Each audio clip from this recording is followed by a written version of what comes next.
Boys High School. It was Reverend Euba, principal Rob with Boys High School. Was he for many years? Methodist Western Boys High School for 10 and 7 years. To principal Rob was faithful friend Elijah's woman to faith. Good afternoon, sir. I do hope you can hear me. Let me apologize for my inability to be with you physically. And let me congratulate all of us Ekorians on this wonderful anniversary, the 110th Founders Day anniversary of the great Eko Boys High School. Dear Ekorians, let me thank our president for that wonderful welcome address, and I think that he has essentially covered the field with regard to what I have to say. But nevertheless, I would still wish to thank all of you for the honor of this invitation to this year's Founders Day celebration, and in particular for inaugurating the memorial lecture in honor of the visionary Reverend William Benjamin Euba, now of very blessed memory, who founded the Eko Boys High School.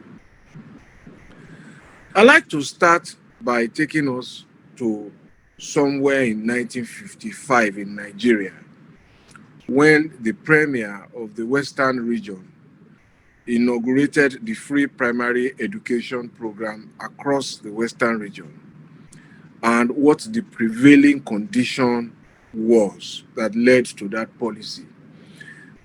Recently, I was having a conversation with young people, explaining to them how prevalent mass illiteracy was.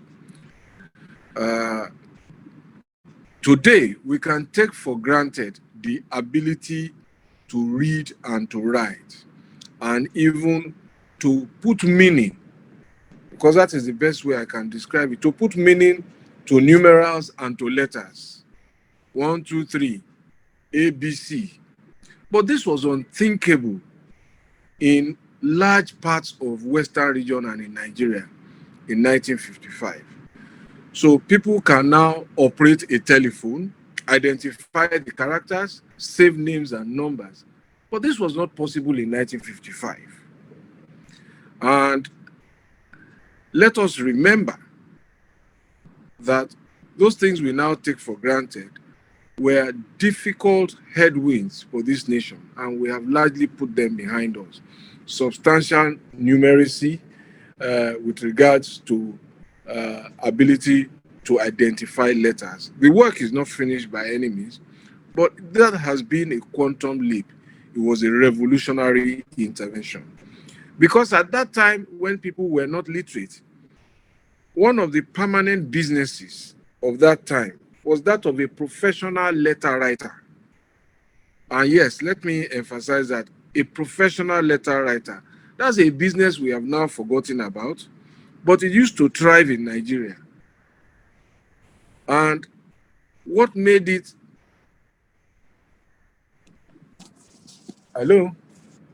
I seem to have lost my connection. Hello, can you hear me? We can hear you. Okay. So that business of letter writer used to be a great business. In a whole community, it was probably only one man or multiple communities who knew what letters and numerals meant. But that vision, that business no longer thrives, if it still exists at all, because the monopoly of knowledge by a few has been democratized by the leadership provided by one man and his team. And that man was Obafemi. Today, my intervention is not about Obafemi Awolowo.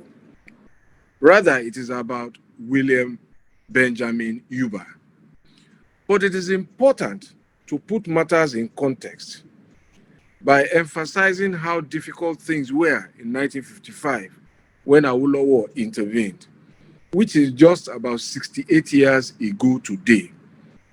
And let me emphasize that part again. In 1955, there was still illiteracy, mass illiteracy, and that was how revolutionary free education at primary level was. Can you therefore then imagine how bad things were, how dire they were in 1913 when William Benjamin Euba opened the doors of Eko Boys High School to the public to come and get educated? That was 110 years ago today. That was 42 years before free education started. Interestingly, both events happened in January 1913 and January 1955. On a lighter note, and for those who have recently been indulged or involving themselves in the debate over who is the greatest of all time between Lionel Messi and Cristiano Ronaldo, I do not intend such a debate between Reverend Euba and Chief Obafemi Awolowo. On the contrary, I seek to celebrate the far-sightedness of the vision about the importance of education and knowledge to nation building, to peaceful existence, and to information management that enables people to make rational choices. Our school, the Eko Boys High School, founded by Reverend Euba, and many more that have come after it, have, in my view, been the glue, a very, very strong glue that has held together our people in many more ways than we have either acknowledged or appreciated. Just imagine if we still could not read and write, and we could not understand each other's languages. Then you perhaps come to appreciate why I can talk to you in one language, inherited though it may be, but that was the language of education. And that has bridged communication gaps. So this is the background to my discussion of the topic of this lecture, which is, quote, religious and tribal tolerance, panacea to peaceful coexistence in Nigeria, the Reverend Euba example. And the first point I wish to make is that the example of Reverend Euba remains iconic because he set up a school that opened its doors to people from all walks of life. I have listened to the introductions and recognitions when this event started. People from diverse walks have been recognized, Ekorians who have gone on to distinguish themselves. The importance of this educational tolerance to peaceful coexistence is easy to miss if we do not understand how strong identity is.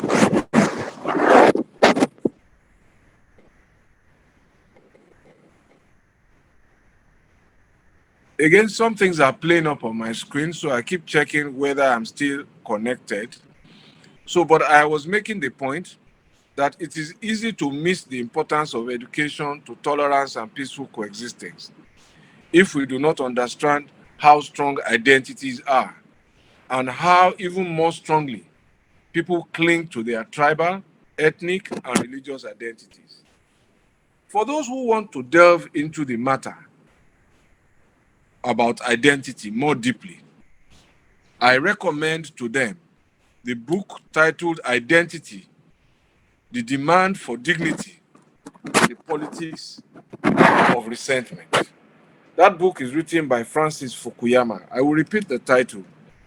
The Identity, that's the title of the book. And the subtitle is, quote, The Demand for Dignity and the Politics of Resentment. It is written by Francis Fukuyama.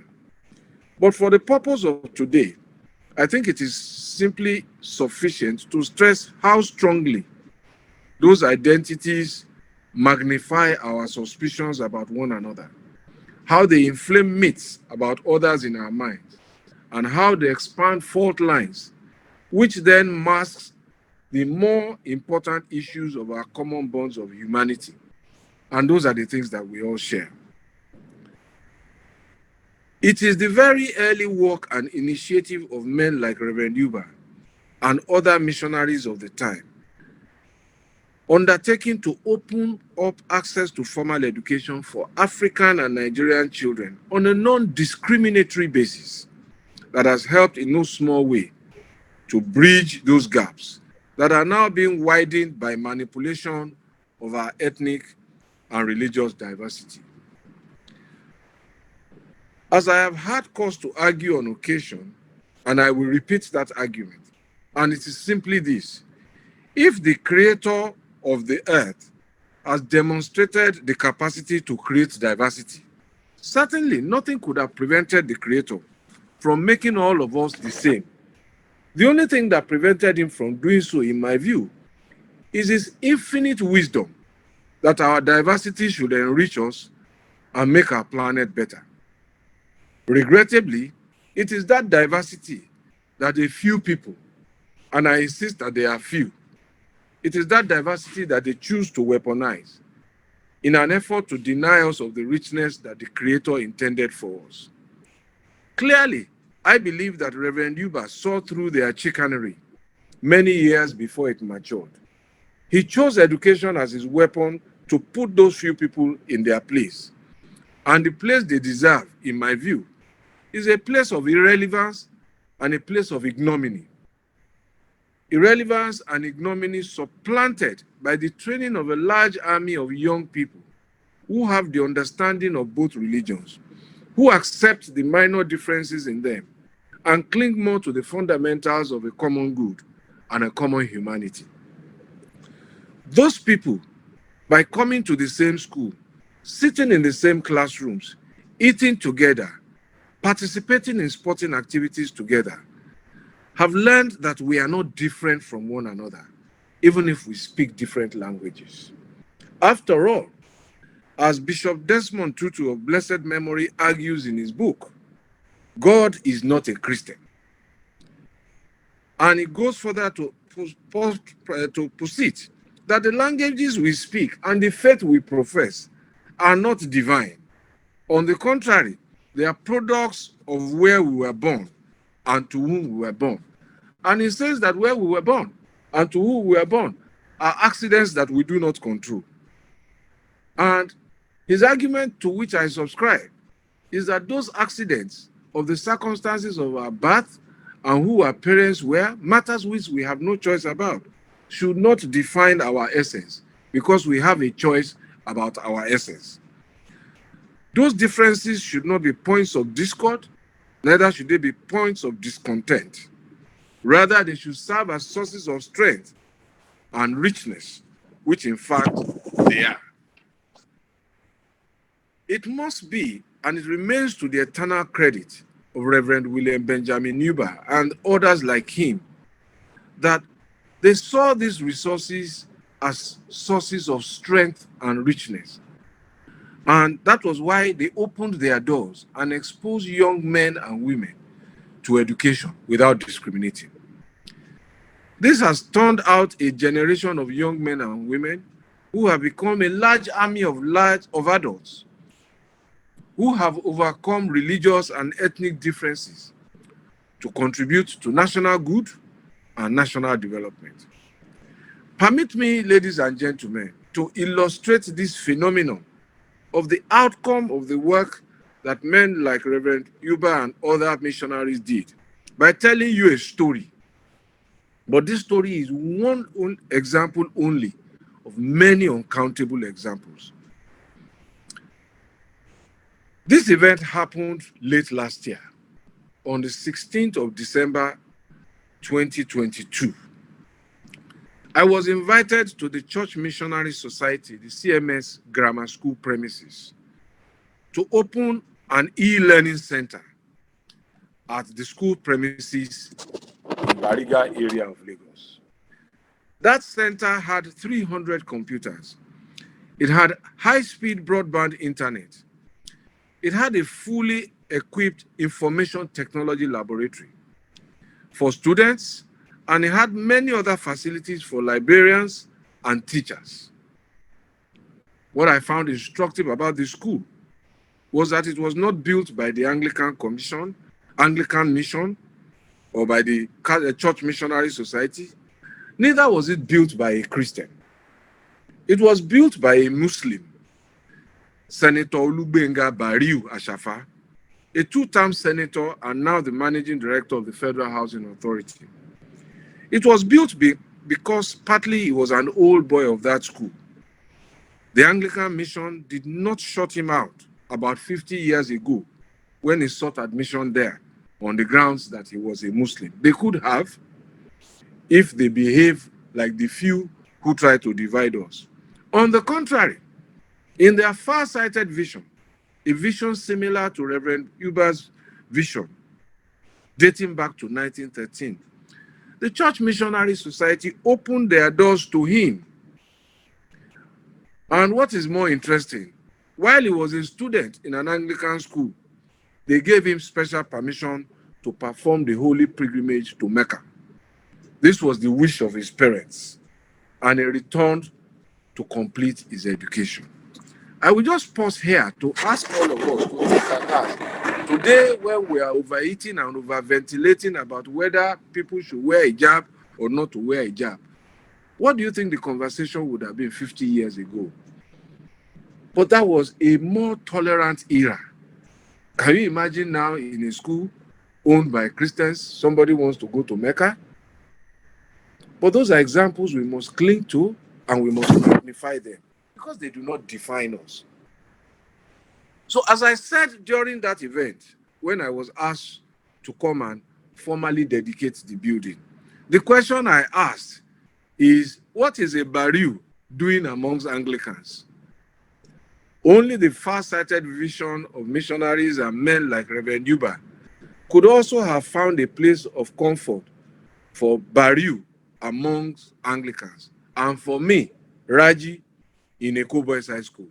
Yes, for those who do not know, I passed through this school. I was there for a year. So much for the religious side. Let me quickly just say a thing or two on the tribal and ethnic front.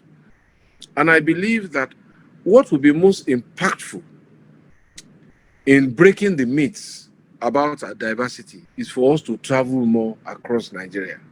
And I hear you, people will say, oh, it's not safe. And people will say all sorts of things.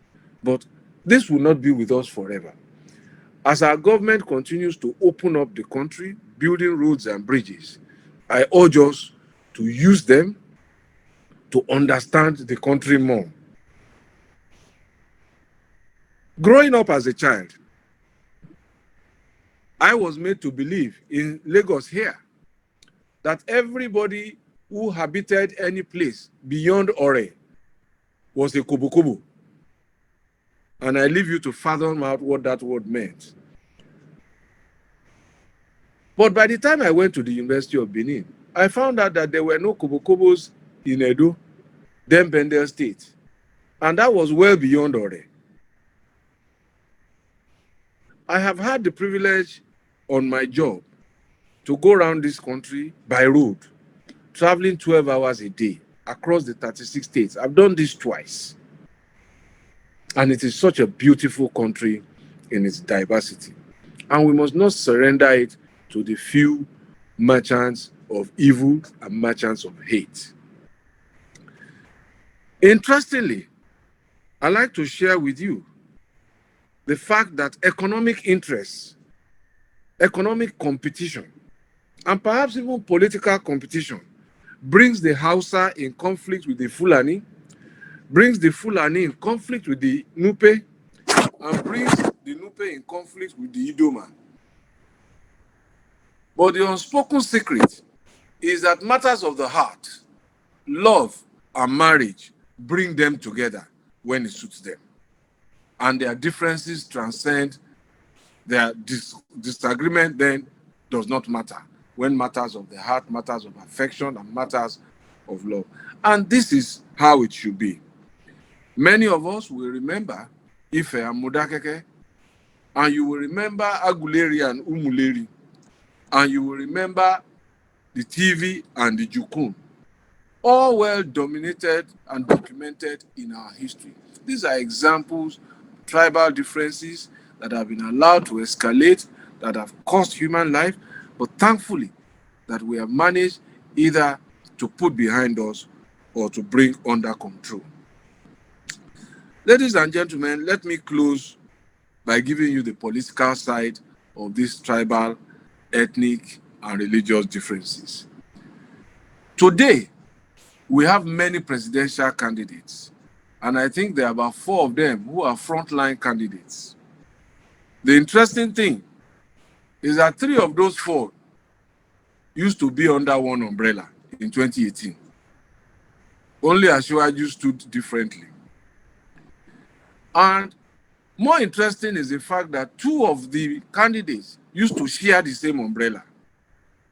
The question to ask is that between 2018 and 2019, when they shared the umbrella, what has changed?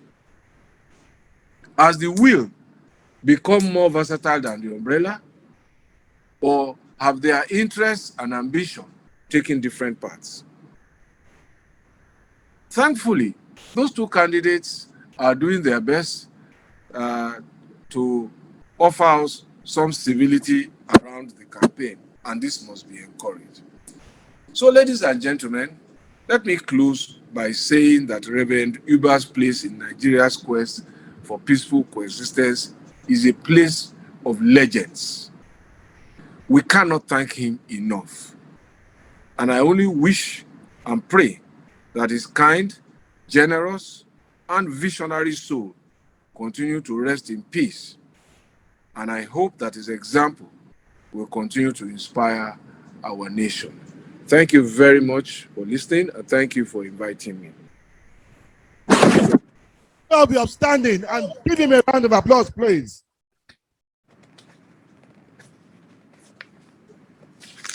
Thank you very much.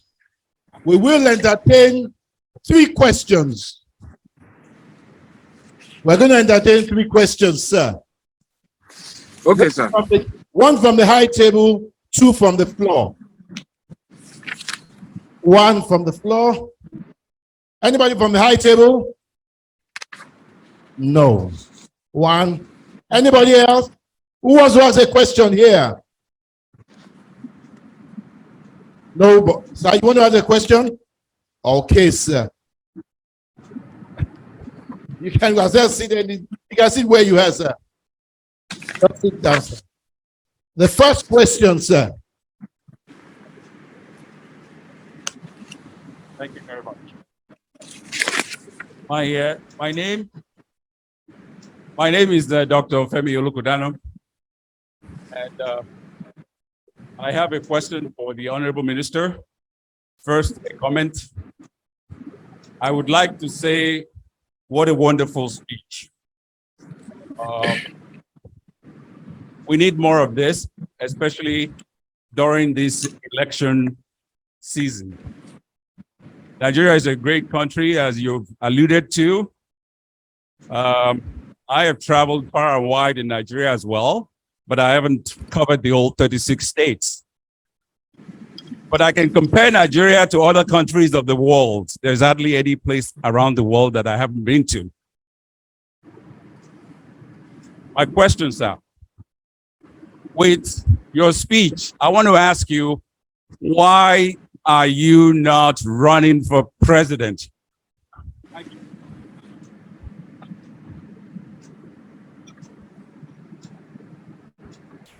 Sir, do you want to take all the questions at once, or you want to answer? Yes, please. Yes, please.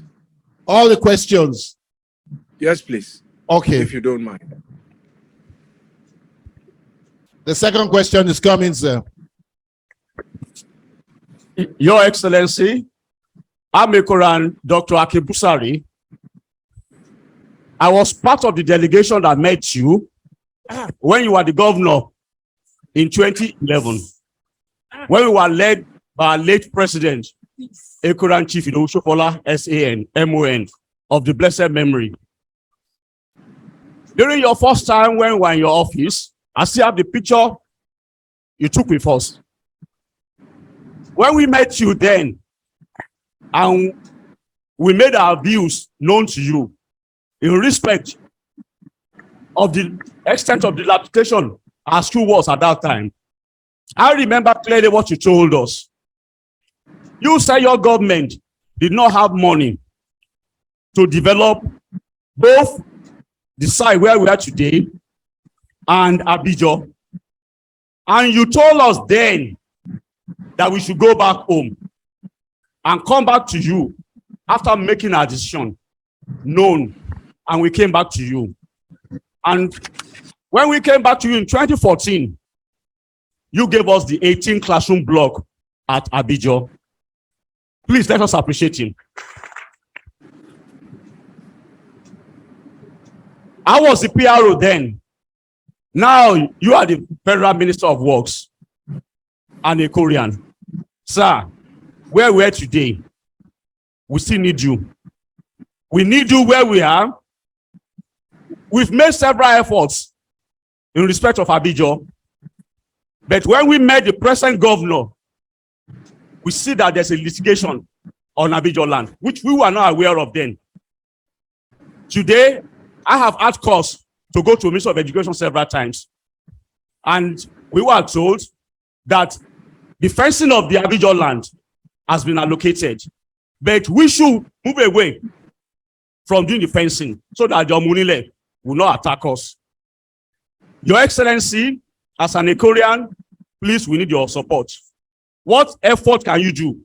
Because you told us then that that land was given to us by Governor Ahmed Tinubu through our late Ekorian, Justice Muri Okunla of the blessed memory.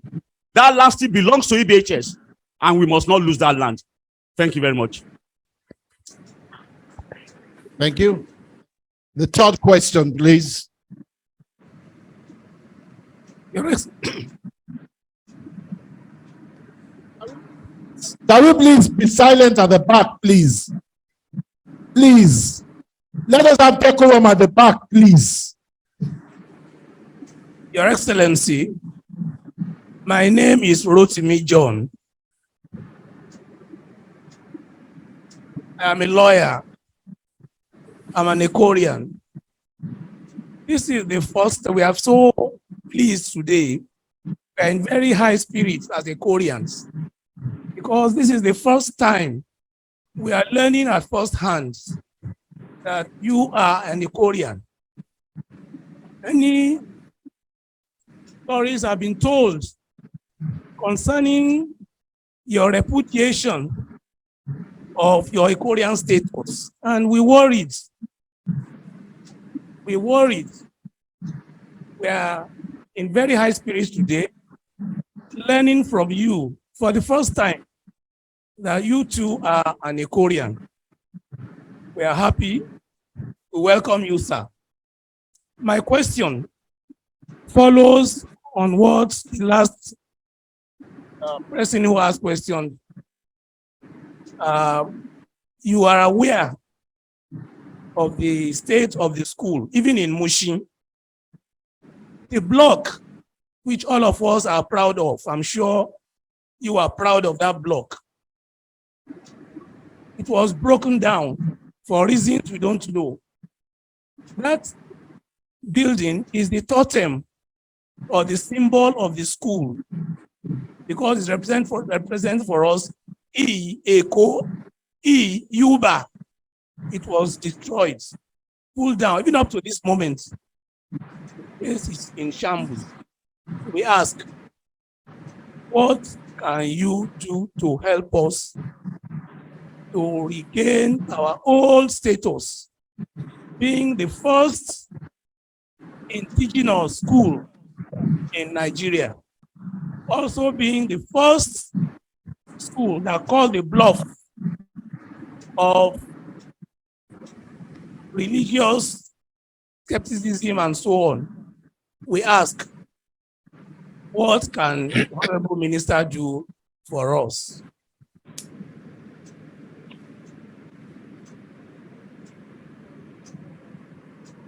Your Excellency, sir, those are Yes, the sir. questions on ground, sir. Okay, let me start from the last one, and just say that, as you all know, I am a public servant. Eko Boys High School is a private initiative, and as the last speaker pointed out, being my learned colleague, he knows all too well the laws and regulations about um, compliance and stuff. So this is something that we as products of that school must think through. It's not just what can I do as one person. As one person, I can do very little, if anything. But for me, I share the sentiment about the iconic and totemic nature of that block. I remember it very, very clearly in my mind's eye. So it is for us as a people to decide what we want to do. And it is only when we have developed a plan that we really have a problem. If we don't have a plan, we don't have a problem. When we have developed a plan, then the problem that arises, how do we implement the plan? What is it going to take? That is when we can begin to then say, oh, you can bring the firewood, you go and bring the water, you go and bring the spice, you go and light the, and we assign the responsibilities. And in that sense, we can also then leverage our different privileges in the private and public sector to see how much we can get people to support our own modest efforts wherever they end. But we must start this journey by ourselves. So I will be willing to see such a plan and to discuss it further about its implementation viability. To the second question from Dr. Busari, I am surprised. Well, let me not say I am surprised, really. But I still, well, surprise is a thing. Government title must be inviolate. So, to that extent that government has given land to an institution, that title should ordinarily be unimpeachable. But I am not surprised that in these days, some of our colleagues, my professional colleagues, have litigated even the most difficult positions sometimes. And my response to the information that the land is under litigation is first to say that, look, Eko Boys High School, O Boys Association must mobilize all of its resources. You were talking about Rotimi John is a lawyer, and there are many other lawyers there. Chief Idowu Shofola's chambers is still there. There are lawyers there, and there are so many people we can mobilize to defend this case as vigorously as is necessary in order to protect first our title. Then I have no insight into what the Lagos State government is doing about the fencing. I didn't quite get clarity on that. So if you can send that to me by some way of correspondence using the same channels through which you invited me, I'll be glad to see what I can do. And if there's anything I can do, you can rest assured that I will not spare any effort to offer my own contribution to what is clearly a very laudable cause. To the first question, I think I've answered that question. Why am I not running for president? I'm running for president, and there's a vacancy that I'm trying to fill, being a better father at home and being a better husband at home. That's a very serious presidential task. And that's where I'm running now. I've been away from them for 21 years. So that's the presidency. And really, I think that the candidate of my party, Asiwaju Bola Tinubu, is more than fit for the task ahead. I've worked with him before, and I know what capacity he has. And given where we are now, the economy is front and center, just as there are security challenges here and there, and security challenges are moving challenges, they're dynamic. But as I've asked people, what economy can we have if we do not have infrastructure? So if we could not build or repair Apapa Wurushoki Road, which evacuates our port over 40 years after it was first built, that's what we inherited. So what economy are we trying to have?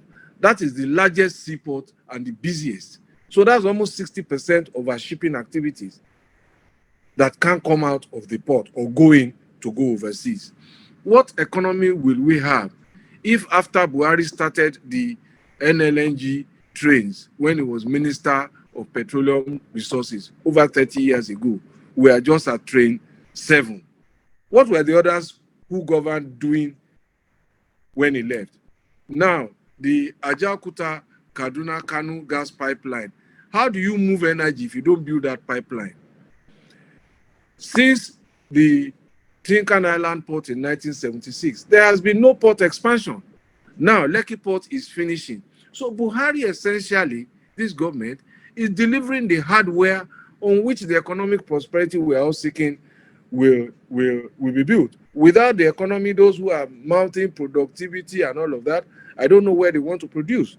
So for me, the next phase of this development is now what I call the software, the policies and the reforms. And that is where Asiwaju Tinubu has clearly demonstrated proven capacity, proven experience, and proven change. And yesterday I was on TV telling people about his reforms in terms of revenue generation, in terms of tax administration, in terms of public debt, access of the state to capital market, in terms of access to justice, the office of the public defender, reform of the advertising industry through LASA, traffic management through LASMA. All of these policies have been copied either by 10 states, 15 states, and across the nation. So for me, that is the guy that I would support, so that I too can also be the president of where I want to be. Thank you very much. Thank you very much, sir. Your Excellency, sir, the organizing committee of this 110th anniversary has an award for you, sir, which will be presented here by the BOT chairman. Can we have the BOT chairman, sir? A round of applause for him coming out to present the award to the Honorable Minister Ekorian Babatunde Fashola.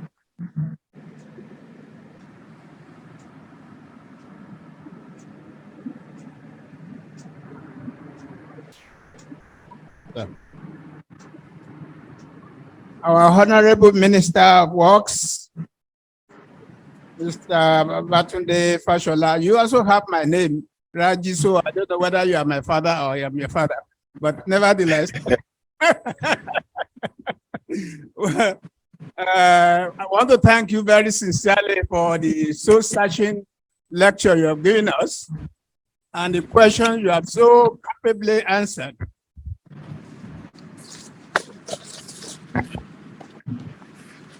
We have a merit award for you, and the merit award reads, merit award presented to Ekorian Babatunde Fashola, SAN, in recognition of your immense contribution towards the upliftment of the above school, humanity, and your moral support.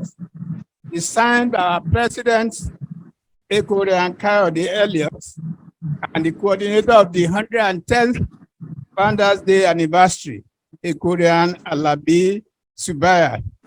And it's given this day, 13 January 2023. We are presenting to you virtually, and our president will arrange to get them to you. Thank you very much. I stretch my hands virtually to receive.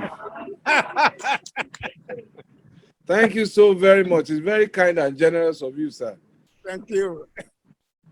O God of robbers and Euba, to thee we raise our hands, praying that this modeling